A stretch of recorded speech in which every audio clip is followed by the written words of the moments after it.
ولا نقاش يعني. طيب ندخل لموضوع تالت ليه علاقة بالفلسطيني محمد محمود مومو. طيب مومو ده مبدئيا لعيب، هو يعني لعيب ليه كل احترام والتقدير، بس انا شخصيا مش مقتنع بيه تماما. لا يليق بالاهلي على الاطلاق، والاهلي كان هيجيبه لولا ناس يعني ايه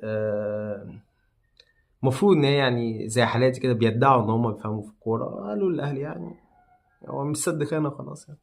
ده انت عندك، قالوا الاهلي انت عندك 75% من القائمه بتاعك سد خانه، يعني هتجيب لعيب هتدفع له بالدولار حتى لو مرتب مش كبير، بس يعني يكون لعيب يعني.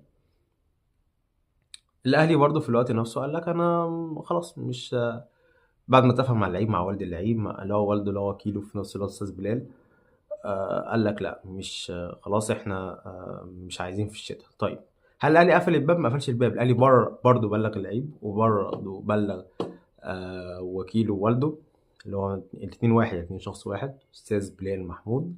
قال لهم احنا هنأجل الصفقة للشتاء، وقال له ان محمد يعني اتقال لوالده ان محمد لعيب كويس، ولكن احنا هنتابعه لان هو بقاله فترة مصاب وبقاله فترة يعني مش في الملعب بشكل منتظم، فبالتالي احنا هنتابعه ويعني ان شاء الله يكون معانا في الشتاء. طيب لعيب هيتجنن ويروح الاهلي، هيتجنن، هو والده هيجننه ويروح الاهلي.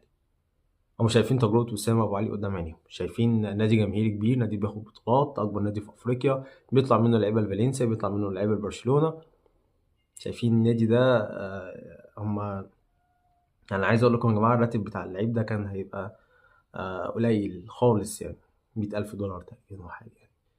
فده كان مشجع الأهلي أكتر، فبالتالي إن هو يكون موجود وارد، إن هو يلعب يبقى كويس بالنسبة للمسؤول الأهلي إن هما يجيبوه يعني. لكن هو على فكرة مش فيرود الهجام رقم 9 الأهلي عايزه يعني. لكن بشكل عام أنا بكلمكم في معلومة، الأهلي بلغ اللعيب والده إن هو مصرفش نظر عن الموضوع، بلغهم إن أنا إن إحنا هنأجل الموضوع للشتاء. بالمناسبة اللعيب ده لو ما راحش الأهلي يروح نادي مصري، مش النادي المصري، نادي مصري، نادي مصري، لان هو عايز يلعب في الدوري المصري بشكل عام. لو خطوه الاهلي ما نجحتش هيلعب في الدوري المصري بشكل عام يعني. وممكن جدا في الصيف او بنسبه 95% في الصيف هتلاقيه يا اما في الاهلي يا اما في نادي تاني في الدوري المصري. ده الفيديو بتاعنا النهارده، واشوفكم في فيديو جديد. السلام عليكم.